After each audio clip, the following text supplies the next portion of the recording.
Ya, vamos a seguir entonces con la clase.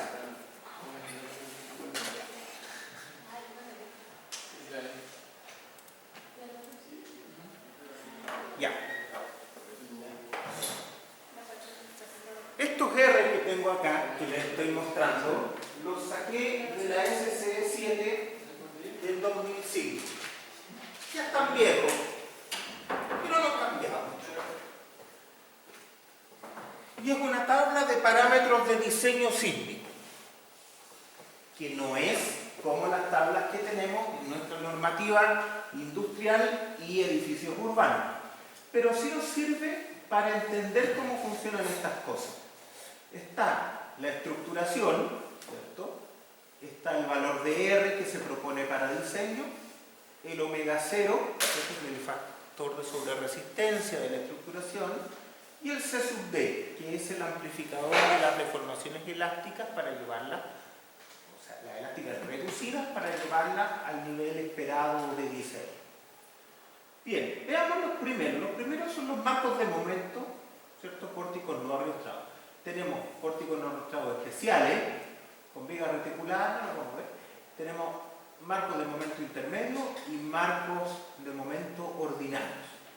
Especiales, intermedios, ordinarios. Los tres son marcos de momento. ¿Cuál es la diferencia? Bueno, que uno es especial, el otro intermedio y el otro ordinario. Pero a nivel de parámetros de diseño es donde me interesa, ¿cierto? El especial tiene un R muy grande. El intermedio tiene un R bastante más chico. Y el ordinario tiene un R bien chico. El omega 0 de todas las cosas es 3. Con eso yo puedo entender que está diciendo que si yo clasifico mi marco como marco ordinario, está requiriendo una ductilidad muy baja. Claro, porque 3 o 3,5 dividido en 3 es casi 3. Por lo tanto, está pidiendo una ductilidad muy baja. El marco intermedio está pidiendo un poquito más, está pidiendo como un 1,5.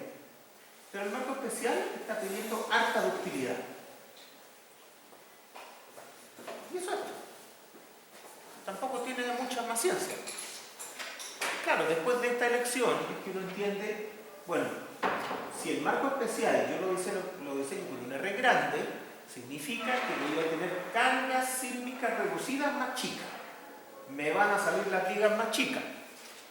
Por lo tanto, van a tener mayores giros, van a tener menos resistencia, hay alta deformación inelástica y voy a tener que proveer un detallamiento dúctil que permita llegar a ese nivel de giros y deformación. En cambio, con el marco ordinario, probablemente me van a salir los elementos fusibles más grandes, pero a lo mejor ni siquiera van a salir del rango elástico para un sismo de diseño. Entonces, aquí es donde uno ve estas diferencias. Ve, bueno, qué estructuración, qué omega 0 puede tener y qué R puede tener. En general, ¿cierto? Uno opta a distintos R de acuerdo a sus propias conveniencias, salvo que el código lo obligue a otras cosas.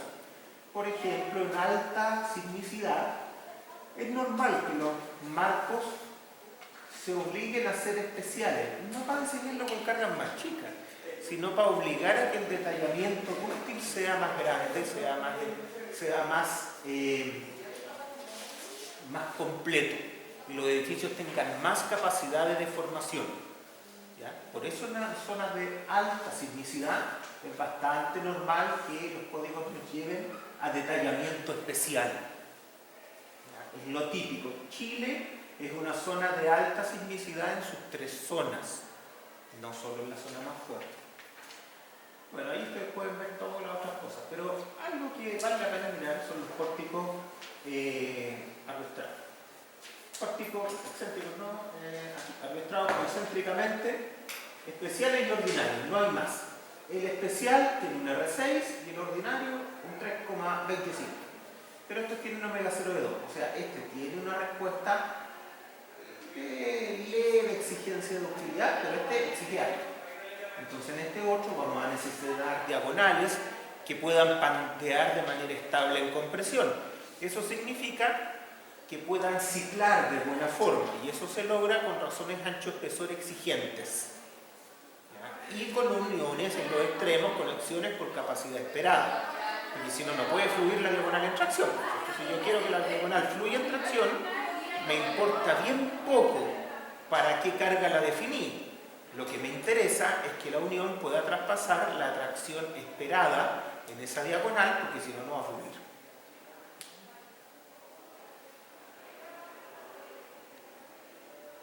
Yo les dejo cositas ahí entre medio que es más o menos lo mismo que les cuento, y después lo pueden leer. Una cosa que vale la pena mirar es, por ejemplo, no se ve muy bien, pero créanme que esta es la tabla de los R, ¿cierto? De ASCE 7, capítulo 12, para estructuras tipo building. Los buildings son edificios, en general edificios de departamento, de edificios de oficina, mall, ese tipo de cosas. Y hay una tabla completa que me entrega los factores para esto. Nuestra norma de building, que es la 433, también tiene una tabla, pero que entrega únicamente los R. No existen los omega 0 en nuestra normativa, ni mucho menos los C sub D. ¿Ya? Solo trabajamos con R. Ahora, no significa que esos parámetros no se puedan definir o que la estructura propiamente no los tenga. La norma no los define. ¿Ya? Y como no los define, no los ocupa en el cálculo. Ahí hay más R. No voy a parar en esto R. Pero esto es importante. Hay otro capítulo en ASCE 7 que es para estructuras de tipo non-building. Y hay dos. Estructuras non-building, similar to buildings, y otro que es non-building y not similar to building.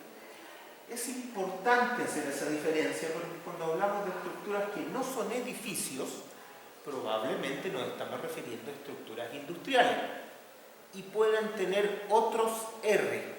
¿Ya? Aquí en general pueden tener los mismos R's que necesita un edificio, pero también pueden tener R distintos o pueden tener requisitos de detallamiento distintos. Y esto es bien importante. Nuestra norma industrial es la 2369 y también tiene su tabla de R's. No tiene C sub D, no tiene omega 0. Pero tiene su tabla de R. En particular, esta tabla, que es de la SCE 7, nos dice, los parámetros también nos dicen dónde encontrar el detallamiento. Por ejemplo, ahí dice, Building Frame System, ya. Special Film, ya. Marco arrestado concéntrico, tiene que cumplir a ISC 341. Después, los ordinarios tienen que cumplir 341. Con aumentos de altura, 341, sin altura ilimitada, 360. Más que meterse en eso, quiero hacer hincapié que el 360, ¿cierto?, es nuestro código NSH 421 parte 1, que corresponde a edificios de perfiles laminados y armados. ¿Cuál es el asunto? Que ISC 341 es el suplemento norteamericano con detallamiento sísmico. Lo que uno entiende de acá es que este tipo de estructuras no requieren ir al detallamiento sísmico especial, sino que basta con el detallamiento que tienen acá. Claro, porque está funcionando con un R muy, muy bajito. Por lo tanto, son estructuras que no demandan ductilidad y por lo tanto no requieren detallamiento dúctil. Esto hay que mirarlo porque pasa bastante, de manera bastante común. También tenemos lo mismo para marcos de hormigones. Estos marcos de hormigón también pueden ser marcos especiales o no. Y el detallamiento va cambiando. Después, hay una tabla, y esto es solo como guía para tener una idea, que son non-building, not similar to building. Y aquí se ve una diferencia grande, porque si bien los anteriores podían ser estructuras industriales, estructuras de acero, estructuras de hormigón, cuando yo hablo de not similar to building, hablo de cosas que no son edificios. Y en general aquí hablo de equipos, estanques, chimeneas. Bueno, cualquier cosa que sea un equipo, lo voy a buscar acá. Y acá, en general, los R van a ser bajitos. Si ustedes se fijan, los R más grandes son de 3, incluso hay R que son más chicos que el omega 0. Alguien dirá, pero eso es más o menos raro, porque si el R se compone del omega 0 y del R mu, tener un R menor al omega 0 significa que estoy trabajando incluso por debajo de la respuesta elástica. Y sí, esa es la interpretación y es correcta. Y es porque en equipos lo que se quiere casi siempre, con muy contadas excepciones que se podría llegar a permitir, pero siempre queremos respuesta elástica. Por lo que le digo, el equipo cuando usted lo analiza sísmicamente no va a querer que salga del rango elástico. En equipos por lo general uno no acepta incursiones inelásticas ni de ningún tipo, porque los equipos son caros. Además, cuando a usted le falla un equipo por temas sísmicos, tiene que comprar el repuesto y llegan 6 meses más. Y esas paradas de planta se cuentan en millones de dólares por hora cuando estamos hablando de minería.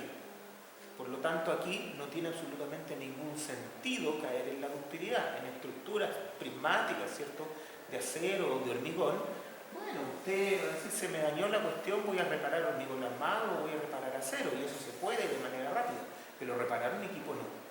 Por eso que en general los equipos van a tener áreas que son bastante pequeñas, porque uno lo que quiere es la respuesta elástica.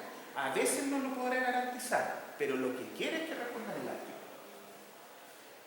Desplazamiento lateral y distorsión de piso. Bueno, esto ya lo hemos comentado hasta el cansancio, pero básicamente se trata de que las distorsiones de piso o deformaciones de piso de diseño para carga reducida no significan nada, no tienen un significado físico, pero yo podría tener un criterio de diseño asociado a ello. Eso sí, como les decía en la 433, nosotros limitamos las deformaciones reducidas al 2 por 1000.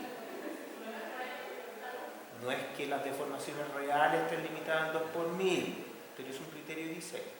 En cambio, todo el resto de las normas del mundo, lo que se limita es la deformación esperada, ¿cierto? La deformación reducida, amplificada por el C sub D, y esa es la que limitamos. Y dependiendo de lo que yo quiero lograr en el desempeño, lo delimito a distintos valores. Les digo, los norteamericanos pueden limitar para estructuras que no son demasiado importantes, quizás hasta un 2%, pero en cosas en que se necesita daño muy controlado, podríamos estar limitando a un 1%, por ejemplo, sin ningún problema. Alguien dirá, no es mucho la diferencia, en realidad sí es alta, es 100% de diferencia. Entonces, ojo con este tipo de cosas. Factor de redundancia. Esto es algo que usaba el ASCD7, pero que está bastante en desuso. Y se trata de corregir el R por el factor de redundancia. ¿Y qué es esa cuestión? Básicamente dice, si usted tiene un edificio suficientemente redundante, o sea que hay muchos elementos que vayan a tomar la carga sísmica lateral, entonces su ρ, factor de redundancia, es 1. Y si usted tiene pocos elementos, muy pocos, 1 o 2 o 3, que vayan a tomar la carga sísmica en una sola dirección, entonces su factor de redundancia tiene que subir y llega como máximo a 1,3. Claro, ¿de qué se trata esto? Lo que cuida el código con este tipo de condición, que no la usamos en Chile, no la tenemos, es que si yo tengo poca redundancia, la pérdida de rigidez y resistencia por la falla parcial de cada uno de esos elementos es muy alta y se podría descontrolar la respuesta. En cambio, si yo tengo muchos elementos que van a tomar la carga sísmica lateral, la falla de uno probablemente no condiciona la falla del conjunto. Eso es bastante intuitivo, ¿cierto? Entonces, claro, aquí se dice, mira, si no hay redundancia, castiguemos el R, que es una manera indirecta de decir, castiguemos la resistencia requerida, pongámosle más carga a la cuestión. Nosotros acá en Chile no usamos este factor, se puede interpretar como que damos por hecho que todos los edificios van a ser suficientemente redundantes. No tenemos mucho ese problema, ¿ya? O no lo tratamos, y no quiere decir que realmente sean redundantes, pero sepamos que es mejor que sean redundantes. ¿Sí? ¿Cómo de cuánto era el valor de ρ para pocos elementos? 1,3. Se mueve entre 1 y 1,3. Está escrito, está en algún lado. Ahí está. Cargas no dúctiles. Como les decía, si tenemos diseño por capacidad, estamos todos felices, porque eso garantiza que los elementos no fusibles no van a colapsar frente a los fusibles, porque explícitamente los diseñé para que toleren el fusible que yo ya puse. O sea, es bueno. Ya. Pero cuando tengo un R chico, y en Chile, sobre todo en estructuras industriales, estamos en los R chicos, el diseño por capacidad muchas veces es impracticable. No se puede hacer. ¿Por qué? Porque como tengo R chico, me dan elementos entre comillas fusibles. Porque cuando tengo un R chico, el fusible se activa tardíamente. Se activa para sismos más grandes. Y también es lo que quiero, lo que ando buscando. Entonces, como el fusible es más grande, transmite más carga. Como transmite más carga, es más difícil hacer el diseño por capacidad. Y llega un momento en que es casi imposible resolver el diseño por capacidad. Porque en estructuras industriales a veces uno tiene que poner elementos que están controlados por otra condición. Porque las estructuras industriales se caracterizan por estar llenas de equipos. Lo que queremos hacer son procesos. Incluso muchas estructuras son directamente el equipo. Por ejemplo, un estanque, un silo, una chimenea, un aerogenerador. Entonces, es alto problema esto del diseño por capacidad. Necesitamos otro candidato a cargas límites. Y ese candidato natural, a SCE7, siempre me voy a referir a SCE7 porque es una norma base que nos explica todo esto de manera súper coherente. Después nosotros en Chile lo adoptamos y quizás no es tan coherente, pero no funciona. ¿Qué nos dice la SCE7? Dice, miren, postulemos un valor máximo para la carga sísmica. Las cargas sísmicas antes eran divididas por R. Lo que dice entonces esto es, oiga, ¿cuál es la máxima carga que puede desarrollar una estructura? Bueno, por definición, porque lo vimos en la curva azul, ¿cierto? Es la carga de diseño aumentada por omega 0. Esa es la definición. Porque el omega 0 es la superresistencia. Entonces, si yo tengo la carga reducida, para llevarla a un máximo razonable, esperado quizá, yo la multiplico por omega 0 y esto sería un máximo al cual yo quiero llegar. Ojo que cuando estamos hablando de R chico, el R se empieza a parecer mucho al omega 0. Pero ya, digamos que hay un omega 0. Para estructuraciones específicas, la SCE7 me entrega omega 0. Para nosotros acá en Chile, nuestras tablas no nos entregan omega 0 y ya vamos a discutir eso porque nuestro código, la 2369, tiene un criterio parecido pero no es el mismo. ¿Ya? Entonces, en general, cuando yo quiero un estimador de máxima carga, voy a tener esto. ¿Cuál es la gracia? Que cuando yo tengo R chico o cuando puse elementos controlados por deformación o fusibles que son muy grandes, el diseño por capacidad se hace impracticable y entonces yo puedo limitar las cargas que le estoy metiendo a la columna, a las conexiones, todas esas cosas, por una carga amplificada o carga no dúctil. Y entonces, claro, antes yo tenía mi combinación en RFD, ¿cierto? Que era esa, y ahora voy a cambiar la componente sísmica por una más grande. Esto tiene una gracia bien grande. Es un requisito bien inteligente para algunas cosas. Porque cuando uno dice, oye, pero mi viga, mi columna, mi viga de piso, ¿será importante sísmicamente o no? Bueno, no es una opción o una decisión. Una viga de piso común, una viga estática, ¿es un fusible para el sismo? ¿Debería ser? La respuesta es no. Una viga de piso simple no es una viga sísmica. No es parte del sistema sismorresistente y ni siquiera es parte de los fusibles ni de nada. Pero uno diría, bueno, ¿y entonces cómo me aseguro para diseñarlo? Bueno, la opción de diseñarla para cargas amplificadas.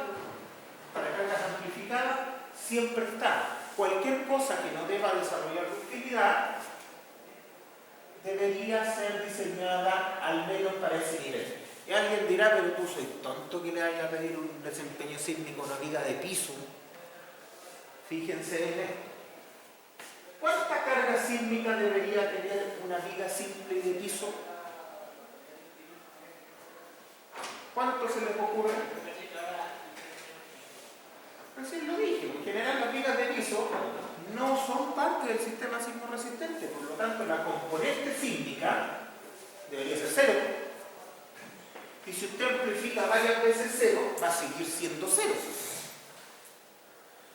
El punto es que si usted amplifica y le subió la carga de diseño, entonces esa viga era sísmica.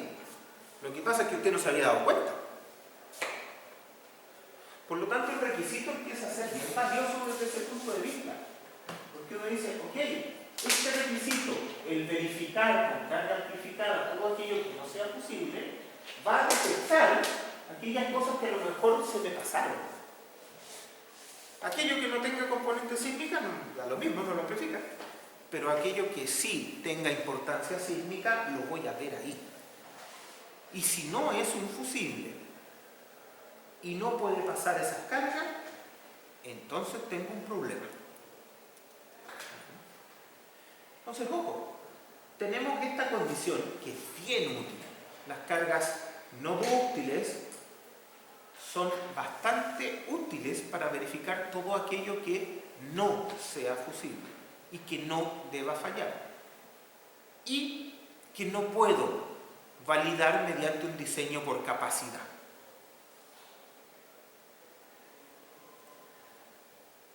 Nosotros en Chile tenemos, en nuestra 2369, una condición parecida pero no igual. Se las voy a mencionar y después las vamos a ver más en detalle, pero se las menciono para que no se confundan. Nosotros también tenemos cargas amplificadas, pero nosotros tenemos un amplificador general que se llama 07R. No es un factor de sobreresistencia. No piensen que el 07R es la sobreresistencia de cualquier sistema estructural. No. Lo que está haciendo esto es decir, no importa la carga sísmica reducida que tú estés usando, yo la voy a amplificar por 07R.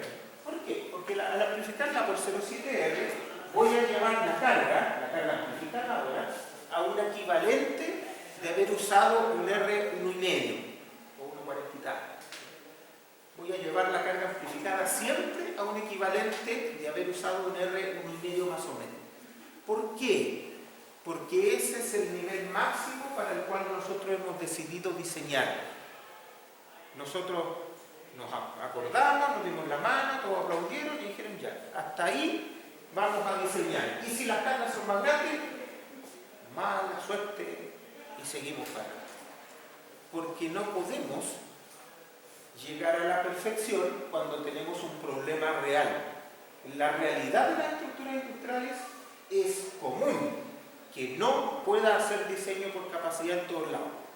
Y como no puedo, tengo que tener algo para optar a la máxima carga que puede pasar por un punto. Y se decidió que la máxima carga que puede pasar por un punto es aquella equivalente a haber calculado las componentes sísmicas con un R de 1,5. Entonces sepan ustedes que amplificar las cargas por 07R es igual, o bastante equivalente, de usar un R de 1,5, que está absolutamente pagado con sobreresistencia. La componente vertical, tanto aquí como en nuestras normas, no se amplifica porque no se redujo. Aquí se redujo en la horizontal, no en la vertical. Entonces, ni para los mismos ni para nosotros cae en la amplificación del 07R o del omega 6. No cae porque no se redujo. Básicamente, o su reducción, mejor dicho, para que no me funen, Mejor dicho, su reducción no depende de la ductilidad, sino solamente de la sobreresistencia. Entonces, no es requerido amplificarla. Ojo que nuestra norma 433 no tiene sismo vertical. ¿Ya? Y aquí tengo un resumen de esto, pero a comentarlo, así que lo dejo hasta ahí. Consultas de esto que acabamos de leer, comentarios, reclamos, algo. ¿Están ahí? Ya, ahora vamos a pasar a otro tema. ¿Y no se amplifica la potencia vertical? Porque no había sido reducida por ductilidad desde el principio. Hay algunas reducciones por sobreresistencia, pero no por ductilidad, por eso no la amplificamos. ¿Ya? De todas maneras, sepan ustedes que en la vida real el sismo vertical en general no vale nada. No cambia un edificio. Hay cierta sensibilidad de algunas estructuras muy raras, pero en la amplia mayoría, la inclusión o no del sismo vertical puede cambiar la demanda. En los elementos más sensibles las cambiará un 10% y en los demás 0%. Y eso de mover la demanda de diseño un 10% en un elemento significa muchas veces que el elemento no cambia. Un 10% para nosotros es exactitud. Por lo tanto, el sismo vertical es muy raro que condicione diseños. No estoy diciendo con eso que no lo tenga que poner, pero no es algo que vaya a condicionar diseño, porque actúa en la dirección de mayor resistencia y rigidez de la estructura, que es para abajo, que es por donde va la gravedad. En cambio, el sismo horizontal actúa en las direcciones de menos rigidez y resistencia de la estructura, que son las horizontales. Bien, nos metemos ahora con los sistemas estructurales y vamos a conversar. Primero, de hormigón. ¿De hormigón? Sí, de hormigón. Estructuraciones. Muros de corte. Los muros pueden ser de corte o pueden ser de flexocompresión. Cuando el edificio es bajo, son muros de corte. Cuando el edificio es alto, son muros de flexocompresión. ¿Qué es alto y qué es bajo? Ahí está el problema. Básicamente hay que verlo al revés. Si el muro trabaja solo para corte, entonces el edificio es bajo. Si el muro trabaja para flexocompresión, entonces el edificio es alto. ¿Ya? Los muros de flexocompresión son un problema. Son el problema que tuvo el evento 27F. Las cabezas de muro de flexocompresión fueron el problema. De hecho, esa fue la falla y la causa del colapso del Alto Río. Entonces, son un problema delicado y aquí lo vamos a mirar. Pero mientras tanto, sepan que en hormigón armado nosotros tenemos muros, digamos muros en general, para resistir cargas laterales. Tenemos marcos de momento, tenemos tenemos arrastramientos y tenemos cosas mezcladas.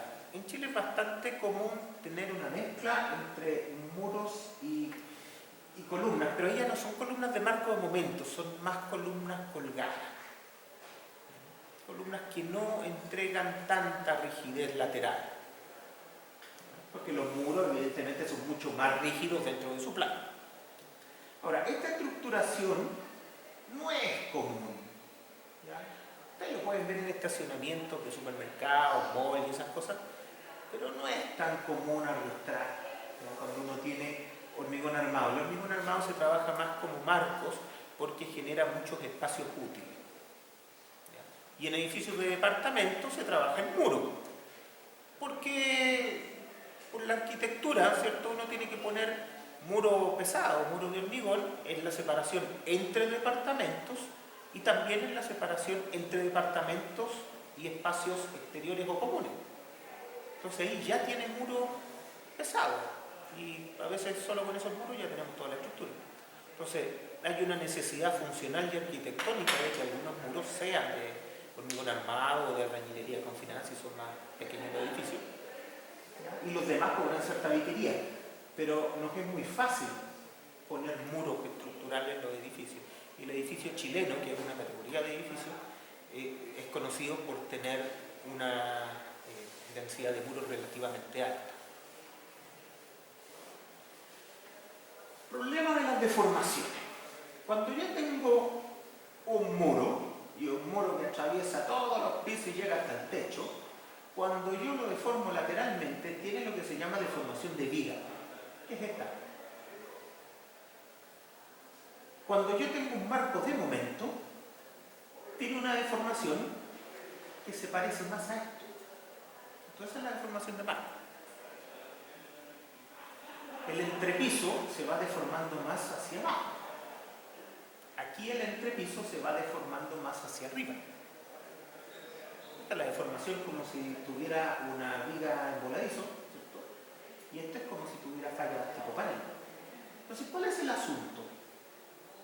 Que si yo tengo que mezclar estas dos estructuraciones, me pasan cosas raras. En los primeros pisos, ¿cierto? El marco tiene que tener la misma deformación que el muro, por lo tanto el marco se aliviana y no toma carga. Y en los últimos pisos también. El marco y el muro tienen que tener la misma deformación. El muro tiene un drift grande, porque viene acumulado, y el marco tiene un drift chico. Por lo tanto, aquí al revés, el muro arrastra el marco y le da carga. Entonces la cosa es bien rara. Compatibilizar esas dos deformaciones es complicado.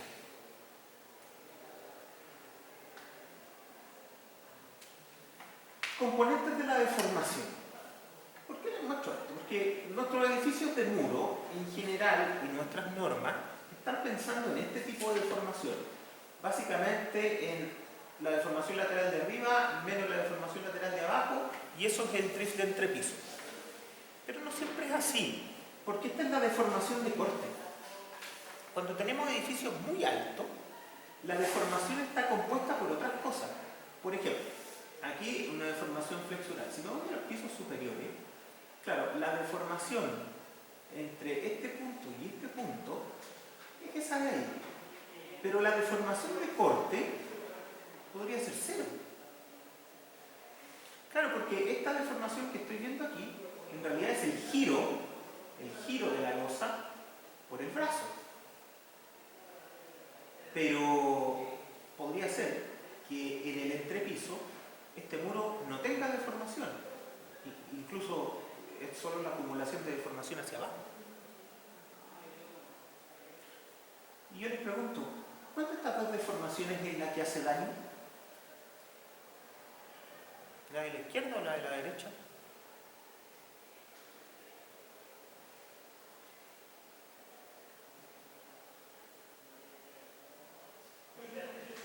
Pensé que iba a ser más fácil. La de la izquierda, esta deformación de corte es la que hace daño. Esta no, porque para llegar a estas deformaciones yo tengo un épsilon acumulado, un giro acumulado en todos los pisos anteriores, y en cada piso es muy chiquitito. Simplemente que acá está acumulado y por eso veo un giro más grande. Pero se debe a deformaciones chicas. Esto de acá sí se debe a deformaciones grandes. Eso es porque pasa el caso del lado derecho, porque estamos viviendo la columna del lado ya, ¿cierto? Este es un muro. Este es un muro. Pensamos en un muro cantilever, pero sí, un muro flexural que se tracciona de un lado y se comprime del otro. Entonces por eso se generan estos giros. La acumulación de curvatura genera que allá arriba yo tengo un desplazamiento, pero no necesariamente voy a tener daño acá. Entonces esto pasa, bueno, pasa siempre, pero es importante en edificios altos. En edificios bajos no interesa. En edificios bajos, evidentemente, cerca la deformación y se acaba el problema. Pero en edificios altos, la deformación lateral puede estar compuesta de ambas cosas. El problema es que esta deformación casi que no tengo cómo controlarla. Tengo que subir el muro nomás, hacerlo de mayor espesor o más largo. Y no es claro que en realidad sea un problema. Se lo hago notar porque esta deformación gobierna y es importante en edificios muy altos. Y esta gobierna edificios normales. Eso también hay que entenderlo porque nuestra norma se refiere a la deformación total y es porque nuestra norma está pensando en edificios normales. No está pensando en rascacielos ni edificios de altura importante. Costanera Center con esto no anda tanto por aquí. Entonces, cuando tenemos edificios que se van un poco de lo común, necesitamos criterios mejores. Y ahí hay que empezar a mirar para afuera también. Falla según la componente de deformación.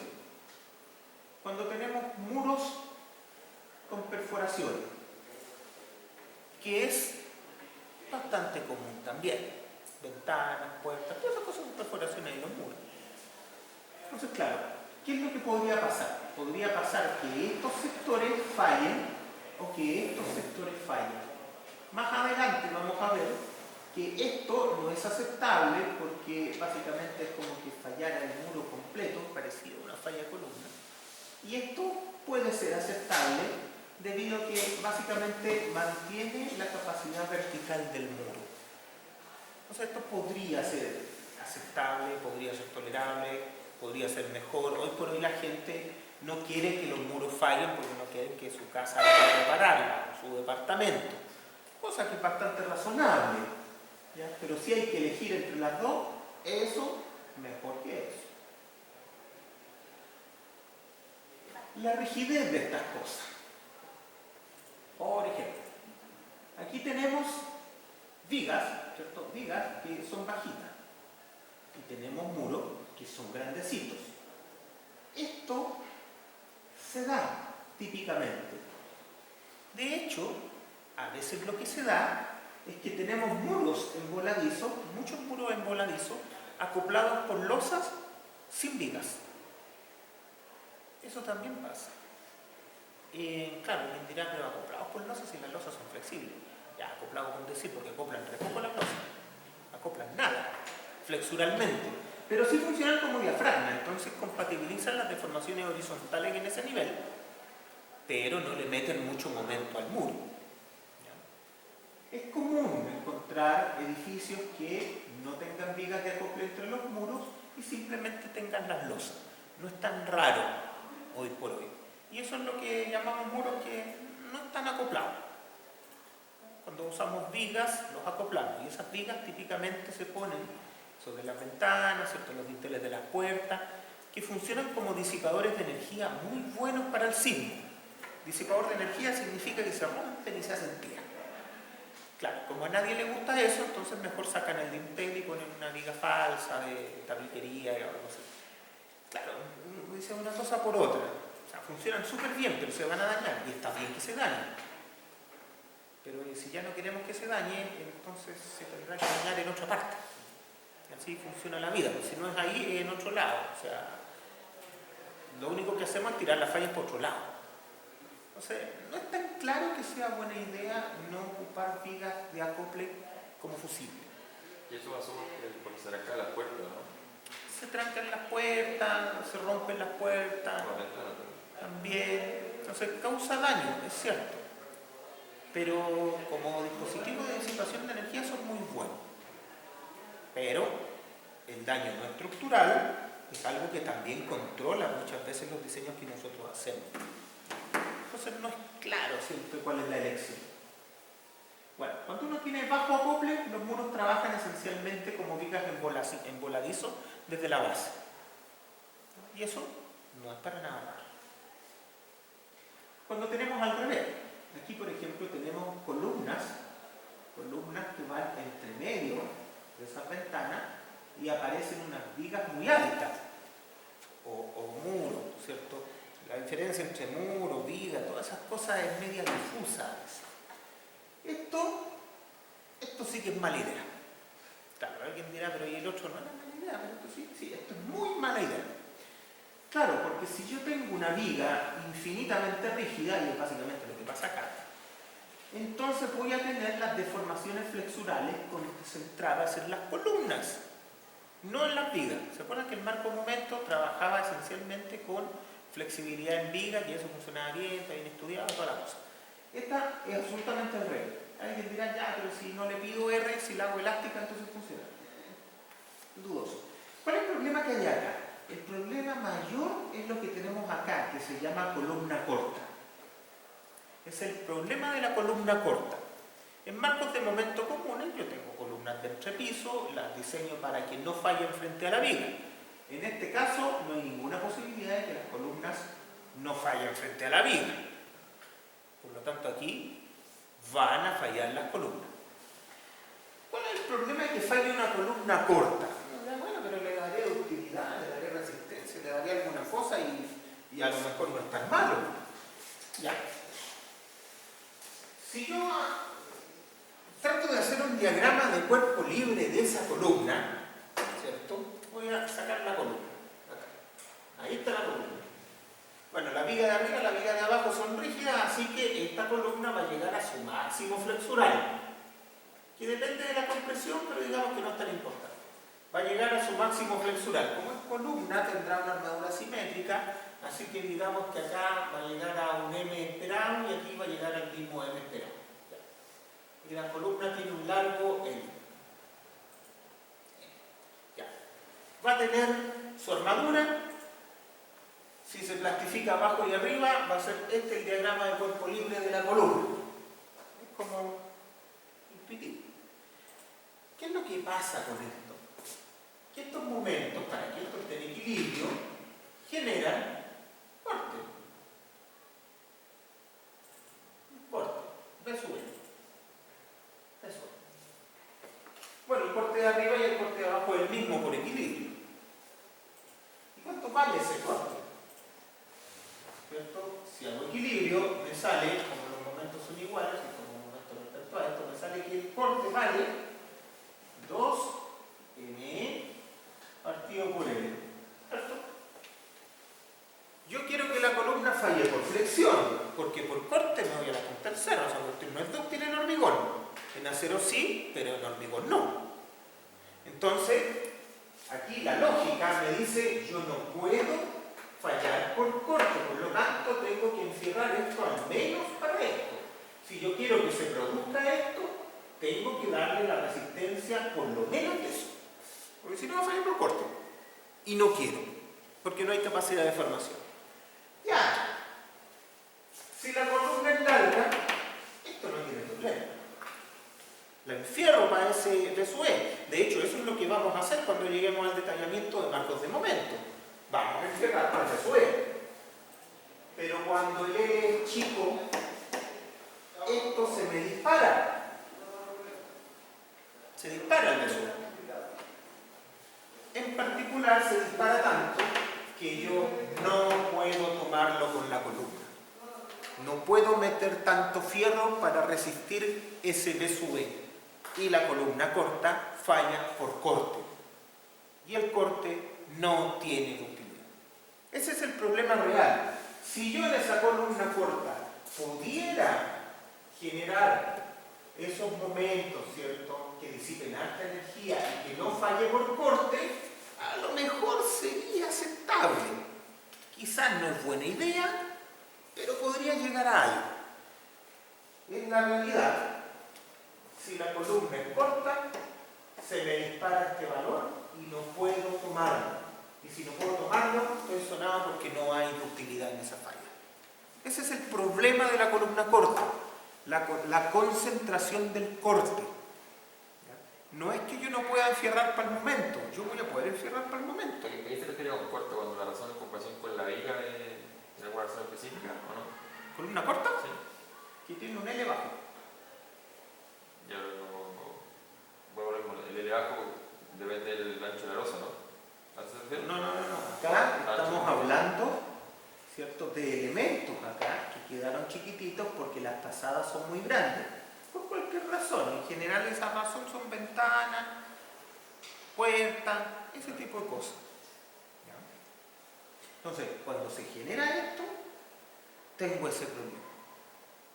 En general, cuando uno habla de una cosa corta, una cosa larga, es bien relativo. Cuando las vigas tienen un largo del orden de 2 alturas, eso es corto. En general, una viga, y por ende una columna, se considera esbelta como en unos 5 alturas, de ahí para arriba. Entonces, esto tampoco es que uno tenga que estarlo mirando tanto. O sea, ¿tendré problema o no tendré problema? Bueno, calcúlelo. Si puede tomar el VSUE, no hay tanto problema. El problema real es que no puede. Por eso se produce el problema. Si la falla de corte precede a la falla flexural, estamos en problema, porque la falla flexural puede darse ductilidad, se le puede dar ductilidad a los elementos de hormigón armado para que soporten giros, pero en general no se les va a poder dar mucha ductilidad para que soporten el corte, porque eso significa agrietamientos grandes. ¿Ya? No confundirse, porque en acero el corte sí es dúctil. De todas maneras no lo usamos mucho, salvo excepciones, pero no es frágil. Piso blando. ¿Cuál es el problema del piso blando? ¿Cierto? Se trata de que tengo un piso con una rigidez menor o mucho menor que los demás pisos. Aquí hay algunos ejemplos. ¿Por qué el piso blando es un problema? Alguien dirá, bueno, esta cosa se va a mover para el lado y se van a concentrar todas las deformaciones acá abajo porque es más blando. ¿Qué significa eso? Que el desplazamiento de techo lateral va a ser bien parecido al desplazamiento lateral de ese punto. Claro, porque las deformaciones se concentran acá abajo. Particularmente en estructuraciones como esta, ¿cierto? El desplazamiento lateral del último piso se va a parecer mucho al desplazamiento lateral de ese punto, por el piso blando. Eso significa que el drift de piso del piso blando va a ser mayor que el de los demás. Eso nunca es malo, nunca es bueno, porque nuevamente estoy hablando de demandas de ductilidad locales y no generales. Siempre es mala idea. Demandas de ductilidad locales no son buena idea, demandas de ductilidad generales son mejor idea. ¿Por qué? Porque las demandas de ductilidad local van asociadas a una demanda de ductilidad en los elementos que es muy grande. Entonces, claro, el piso blando va a deformarse concentradamente en este piso. Entonces, por ejemplo, si el CIFO me exige una deformación de 10 centímetros, claro, en 3 pisos yo diré, bueno, sería 3 cada uno, y diseño para eso. Pero en este caso, el piso 1 se va a llevar los 10, porque es más blando. Y el problema no es que se lleven los 10, el problema es que tengan los elementos la capacidad de llegar a esos 10 sin colapsar. Nuevamente es el problema. O sea, el piso blando per se no es el problema. El problema es que me conduce a una demanda de ductilidad, de formación, ¿cierto?, en los elementos de ese piso que es muy alta y que probablemente no puedo proveer. Si la puedo proveer, a lo mejor es conversable. Igual no está aceptado, pero podría ser conversable. Pero el punto es que no la puedo proveer. Si yo tengo dispositivos, porque eso lo vamos a ver al final del curso, dispositivos especialmente diseñados para tolerar las deformaciones, ni un problema. Pero típicamente estos elementos van a ser de hormigón armado, de acero, de alguna cosa común que nosotros usemos. Y en ese caso el piso blando es una mala idea. La concentración de demanda de ductilidad en un solo piso exige mucho a los elementos que componen ese piso y poco o nada a los elementos que están fuera de él. Lo que de por sí no parece muy inteligente. Ahora, ¿por qué uno haría esto? Si la idea es mala. A veces se necesita, a veces es inevitable. Sepan ustedes que es mala idea. Y poder proveer un R grande en presencia de un piso blando es difícil. Lo más probable es que ahí yo tenga que bajar el R para empezar a cumplir los requisitos de diseño. ¿Ya? Pero puede aparecer por un montón de cosas. En las cosas urbanas es más común porque a los arquitectos les gustan los edificios sin primer piso. Porque ahí van como los locales comerciales o hay doble altura, entonces... Claro, el segundo piso para arriba o el tercer piso hay puros departamentos, entonces son todos con muros. Pero en los primeros pisos hay locales comerciales u otras cosas. Entonces ahí no quieren muros. Entonces tengo muros para arriba, tengo columnas para abajo y eso es piso grande. Entonces, ahí se llega a acuerdo y uno termina pasando igual muros para abajo. Pero es bien común que en los primeros pisos hay una disminución de los muros. que estructuralmente es pésimo, pero uno puede llegar a vivir con eso. Estructuras de acero. ¿Qué estructuraciones ocupamos en estructuras de acero? Hay varias, pero no las ocupamos todas. Los primeros, marcos no arrastrados o marcos de momento, o marcos rígidos, le llaman de muchas formas, pero hoy por hoy se conocen como marcos de momento. ¿Cómo funcionan? Esta cuestión es fácil. Son vigas y columnas y lateralmente trabajan así, ¿cierto? Cuando viene el gigante sismo y se apoya para el lado, tienen las vigas, diagramas de curvatura doble y típicamente las columnas también. Cuando dibujo el esquema de corte de esto, llego a eso más o menos, que es bastante intuitivo, bastante fácil, como que no tiene mucha gracia. Entonces uno dirá, no tiene nada, es medio fome. ¿Dónde está el problema? Bueno, como ya vimos, el sistema fusible de un marco de momento sísmico es la plastificación flexural de los extremos de la viga y las bases de las columnas. ¿Qué significa eso? Primero, que las vigas no pueden volcar, porque si no, no llegan en su momento plano.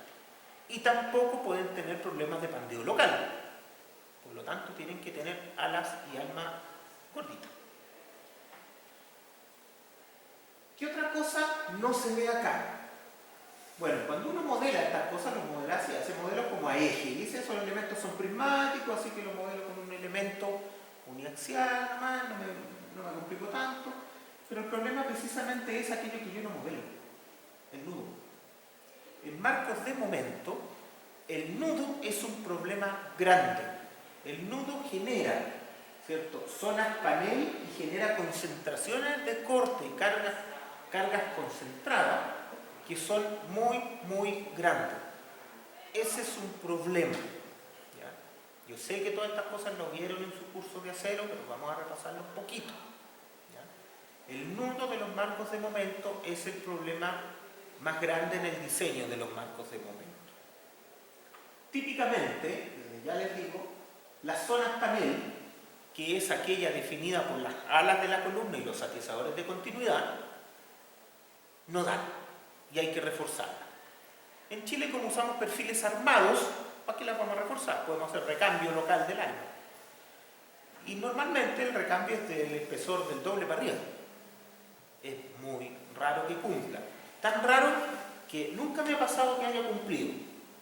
O creo que una vez me pasó que cumplió y la cambié igual, que era muy raro. ¿Ya? Entonces, ojo con eso. Claro, cuando uno se pone un poquito más quisquilloso y dice, ya, vamos a hacer el diagrama de momentos de la columna ahora con un poquito más cuidado, ahora vamos a decir que la viga sí tiene un tamaño, tiene una altura. Entonces aquí tengo el diagrama de momento en la columna y el diagrama de momento en la columna de arriba. Ya, pero aquí pasa un momento de tracción por este lado a tracción por este otro lado, pasa en un largo súper chiquitito. ¿Y cómo se llama la derivada del momento respecto a la longitud? Se llama corte. Entonces, si aquí tengo una variación de momento tan grande, tengo un corte muy grande. Típicamente la columna, en el entrepiso, no tiene problemas de corte. Pero en el nudo, tiene una demanda de corte muy, muy grande que el 99,5% de las veces no cumple. Y tengo que hacer cambios. ¿A qué se refiere a hacer cambios? ¿Con estructura más robusta, por ejemplo? No, cambiar el alma. Yo definí la columna que sí me sirve. Ya. Pero cuando hago la verificación local de la zona panel, nunca cumple. Porque en ese pedacito, ¿cierto?, la placa que está entre los atizadores de continuidad y entre las alas de la columna, que es la zona panel, tiene una demanda de corte que es muy grande debido a que la viga está metiendo un momento acá muy, muy grande. ¿Y eso con atizadores no se soluciona? Los atizadores siempre están, pero los atizadores no generan una mejora en la resistencia de corte. El arrastramiento en la esquina, ¿no se puede solucionar eso? No entendí. ¿Cómo? Lo pongo como un arrastramiento en la esquina, como un ángulo, para que firme. No entiendo. Un perfil en la esquina, no sé, así, le pongo algo así para que firme la columna y Yo estoy hablando de la zona panel. No, pero para solucionar el problema lo estoy pensando yo. ¿Pero cómo solucionaría ese problema? Sí, el problema aquí es que la zona panel tiene mucho corte. No hay otro. Lo vamos a ver más detallado. ¿Qué puede pasar en esta zona? ¿Cierto? La viga llega por acá, ¿cierto? Y en principio nosotros queremos que la columna no falle, pero podrían haber fallas de algún tipo. Podríamos tener fluencia en la zona panel, es raro que nosotros vayamos a tener inestabilidad en la zona panel, ¿ya? Eso como que no pasa, ¿ya? Pero sí resistencia insuficiente. La columna fuera de la zona panel sí puede tener inestabilidad y puede tener otro tipo de falla, pero en general vamos a diseñar para que eso no pase. Y fuera de la zona panel, el corte en la columna disminuye muchísimo. Por lo tanto, es muy raro que yo tenga problemas. ¿Cómo funciona esto? Cuando yo tengo una columna y tengo una viga por allá y otra viga por acá, esas vigas van a meter momento, ¿cierto? Ese tipo de momento. El momento, en general, nosotros lo vamos a tomar, por lo menos para condiciones de diseño, como el momento dividido en la distancia entre los centros de gravedad de las alas. La verdad es que rápidamente esto se parece mucho al momento partido por la altura del perfil o el momento partido por un 95% de la altura del perfil, cosas por ahí, ¿ya?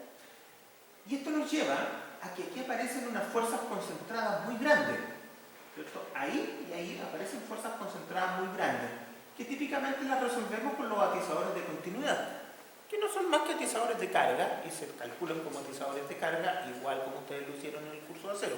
No tienen ni una ciencia. Pero también, además de meter una carga concentrada, meten un corte muy grande. ¿Cuál es el corte acá? Bueno, será el máximo entre este más ese y este más ese. Ese será el corte que pasa por ahí.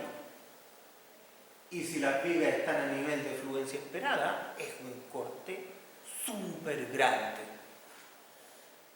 que yo tengo que poder tomar con la zona panel, porque si no, o sea, para empezar, se me deforma el nudo, que es algo que no consideré en mi análisis. Entonces alguien dirá, pero el corte aquí puede ser plástico y puede disipar energía, sí, puede todas esas cosas, pero desgraciadamente concentrar deformaciones de corte en la zona panel significa que aumento el drift entre pisos. Qué mala idea. Entonces, ojo, en general las zonas panel no queremos que salgan del rango elástico, no queremos que fallen, no queremos que fluyan, no queremos nada salvo que se mantengan rígidas y elásticas. ¿Cómo podemos ver esto? Aquí hay una fotito, ¿cierto?, en la que alguien se dio el trabajo de poner esta escuadrilla, ¿cierto?, y después meter la viga y fletar. Alguien dirá, oh, esta cuestión está súper manejado porque la viga es muy alta. No me tanto. Las vigas típicamente son más altas que las columnas a nivel de sección, ¿ya? Esto es un diseño bastante gringo. ¿Por qué? Porque los gringos ponen las vigas flexurales de manera eficiente. Van a dar una buena altura, porque eso es lo que da la eficiencia flexural del perfil, ¿cierto? Entonces tiene una buena altura. Pero las columnas las ponen de menos altura, porque en general el tamaño de la columna disminuye la superficie útil de la planta, y eso es plata.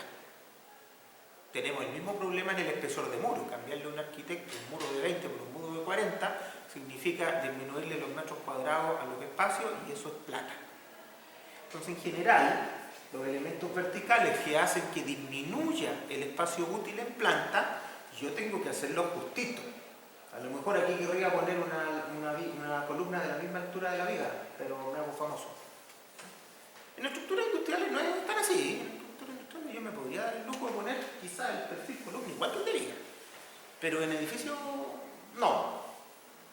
Entonces, claro, vamos a llegar a estos perfiles que para los gringos no hay mucho problema, porque ellos ocupan estas columnas como perfiles jumbo, que le llaman, que fácilmente tienen espesores de ala de unos 50 milímetros, sin asco, o sea, son absolutamente plásticos. Aquí en Chile, nosotros una plancha de 25 ya la empezamos a tener susto porque la encontramos grande. Entonces, son distintos niveles de práctica, digamos. ¿Ya? Bueno, aquí evidentemente la viga no plastificó, lo que plastificó fue la zona panel en corte. Y eso es lo que yo no quiero. ¿Ya? Ojo, está bien, a lo mejor aquí la diferencia entre viga y columna es un poco exagerada, pero en general la viga es más alta que la columna, eso sí es bastante común. Que la viga sea más alta que la columna no significa que la viga tenga más capacidad flexural llegando a la columna. Para nada. Eso no es así. De hecho, no debe ser así, porque si la viga tiene más capacidad flexural, va a dañar la columna, que es lo que yo no quiero. Los atiesadores de continuidad van siempre. En uniones viga-columna, zona panel, mancos de momento, no nos vamos a preocupar de ver si los necesita o no. Los ponemos. Los códigos nos dicen que tengo que atesar al menos el ancho de la viga y al menos 2/3 del ancho de la columna. No se complique con tonteras. Nadie pone atiesadores que tengan menos ancho que la columna. Usted atiesa el ancho de la columna completa. ¿Para qué menos? Se va a hacer famoso. ¿Ya? Claro. Alguien dirá, pero el ancho de la viga no es igual que la columna. No, esto también es típico, que la viga sea más angosta que la columna. Claro, porque la viga la pusimos por eficiencia flexural, necesitamos altura, no ancho. Pero ahora, como la columna necesita menos altura, me va a quedar típicamente cuadradita. Y eso me va a conducir a que sea más ancha que la viga. Entonces, esta cosa es bien general. Bueno, dicho esto, que atiesamos todo el ancho de la columna, no nos vamos a complicar con tonteras. O sea, el ponerle un atiesador un poco más ancho en el nudo no le va a cambiar el presupuesto del proyecto. Pero no ponerlos bien podría causarle un problema muy grande en la estabilidad del edificio. Entonces, en este tipo de cosas no economizamos. Bueno, si usted no le pone atiesador de continuidad, va a tener el problema del ala flexural. ¿Cierto? Si esa ala se empieza a deformar hacia allá, y evidentemente el punto que está agarrado por el alma es el que se deforma menos, entonces va a tener concentraciones de tensiones llegando al alma y va a tener menores tensiones llegando a los bordes. Para evitar eso y no tener fluencias locales, usted pone estos atiesadores de continuidad que ayudan a que el alma no tenga problemas locales, que no tenga pandeo del alma, que no tenga arrumamiento del alma, que no tenga fluencia local del alma, todas esas condiciones de borde que usted vio para cargas concentradas en el otro curso. ¿Ya? Ahora, esos atiesadores solucionan el problema de la carga concentrada, pero no solucionan el problema de la demanda de corte concentrado. Para solucionar el problema de la demanda de corte concentrado, necesito más zona panel, necesito más área. Eso es, refuerzo la zona panel, cambio la zona panel. También hay algunas sugerencias que dan los libros, que yo las puse acá, pero les voy a recomendar que no la usen. Aquí tenemos el resultado, por ejemplo, de un ensayo de zona panel, de unión viga-columna, pero bien hechito. Aquí tenemos que a la columna no le pasó mucho. Algo le pasó porque se empezó a desprender un poco la pintura. Eso me indica que eso tuvo trabajo, que tuvo deformación, y eso está bien, pero no hubo colapso de ningún tipo. Y la viga, ¿cierto? Claramente se generó la plastificación flexural en este sector, porque ahí estoy viendo que esto acusa el desprendimiento de pintura para deformaciones unitarias grandes y además acusa el pandeo local de la jala. Y ojo, comentario y aclaración inmediatamente. Yo digo, voy a poner mejores razones de ancho espesor en las alas para que no pandeen, para que no haya pandeo local. No, eso está mal, no es la forma correcta de decirlo, pero es un uso de laxitud del lenguaje. Todas las planchas de acero van a pandear localmente. Esa es la forma de falla. Todas pandean localmente. Lo que yo gano al usar mejores razones de ancho espesor es que van a pandear localmente para mayores ciclos de deformación plástica y para mayores amplitudes de esas deformaciones. Pero finalmente van a pandear localmente porque esa es la forma en que fallan las planchas de acero. Entonces, ojo con eso. Con la mejor razón ancho espesor, yo lo que hago es posponer el pandeo inelástico de estas zonas, ¿ya? Para tolerar mayores deformaciones y para tolerar mayor ciclaje. Pero eventualmente, con suficientes ciclos a amplitudes grandes, esta cosa va a pandear localmente. Esperamos que no lo haga durante el sismo, ¿cierto? Porque sería muy malo, pero eventualmente sí lo va a hacer. Aquí tenemos, ¿cierto?, dos marcos del momento. Entendámoslo un poquito. Estas cuestiones se modelaron en un software y así se pusieron las rótulas plásticas. Ahí están las rótulas plásticas que se activaron.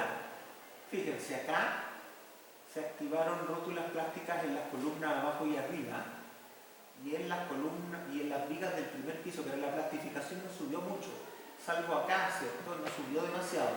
Entonces, ¿qué pasó? ¿Cierto? Acá se llegó al colapso.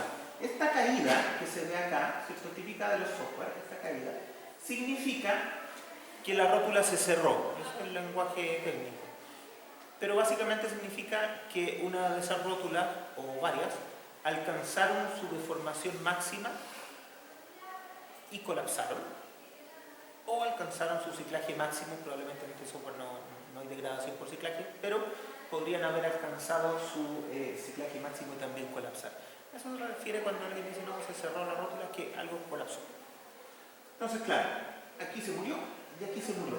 Pero ojo, la diferencia grande es que aquí tengo un sistema de plastificación generalizado. Fíjense aquí, únicamente falla por flexión la base de las columnas y ningún otro punto, a diferencia de acá, y aquí la plastificación alcanzó a subir a los otros pisos.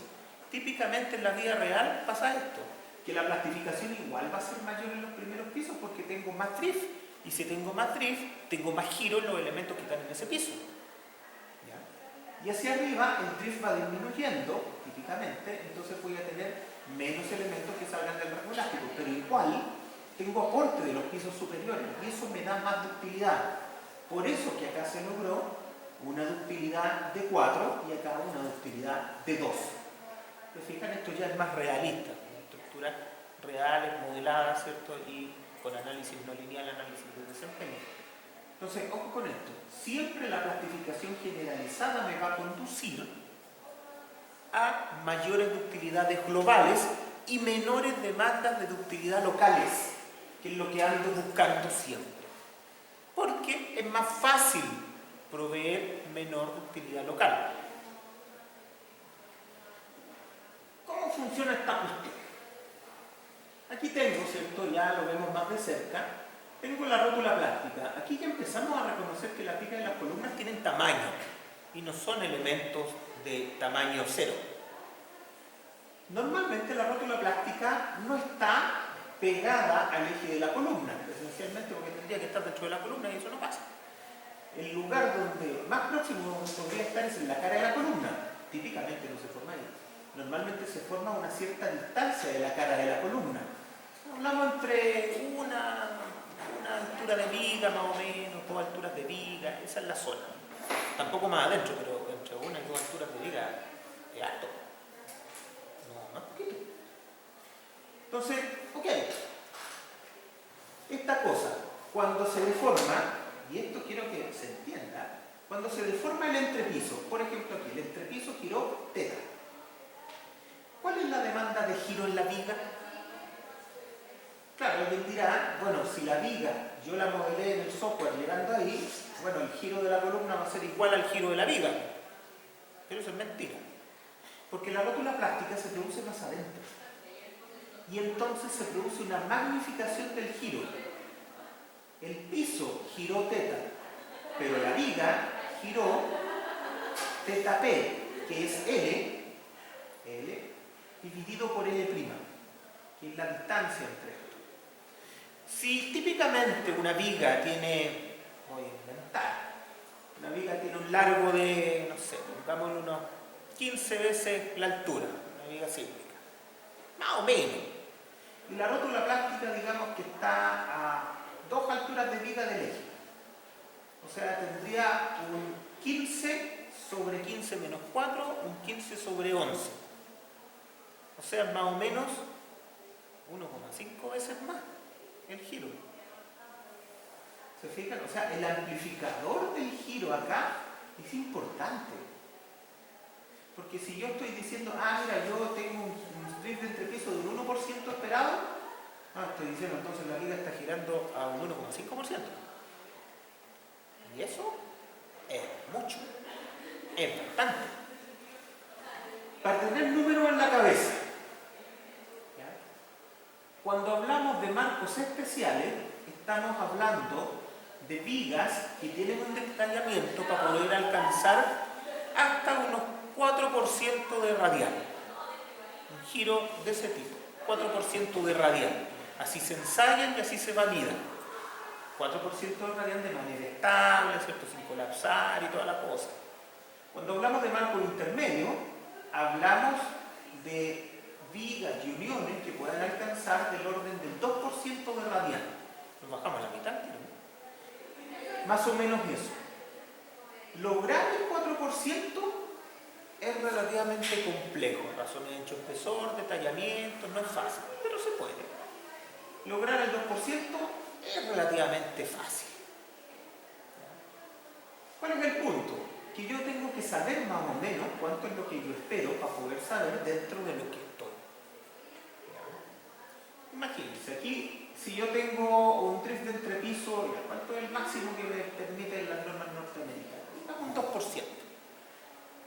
Y si lo amplifico por 1,5 ya estoy llegando al 3% de radian acá. Ya, el 3% de radian acá ya me dice que no puedo, ni siquiera puedo ser marco intermedio, tengo que pasarme especial al tiro. Entonces, ojo, las amplificaciones de giro local pueden ser importantes en la vida.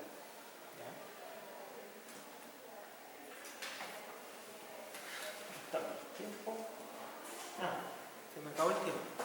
Ya, entonces vamos a llegar hasta aquí por esta clase y en la siguiente seguimos viendo más o menos cómo llegamos con la rótula plástica a la cara de la columna y cómo protegemos la columna. ¿La siguiente resuelve el link de la garantía? ¿Perdón? ¿La siguiente clase es el link de la garantía? El miércoles. El miércoles ya investigan. La siguiente clase, el próximo lunes. ¿Hay link? Sí, por el mismo de la garantía. Sí, Ya. el mismo link siempre, sí. Ya, nos vemos en la próxima clase.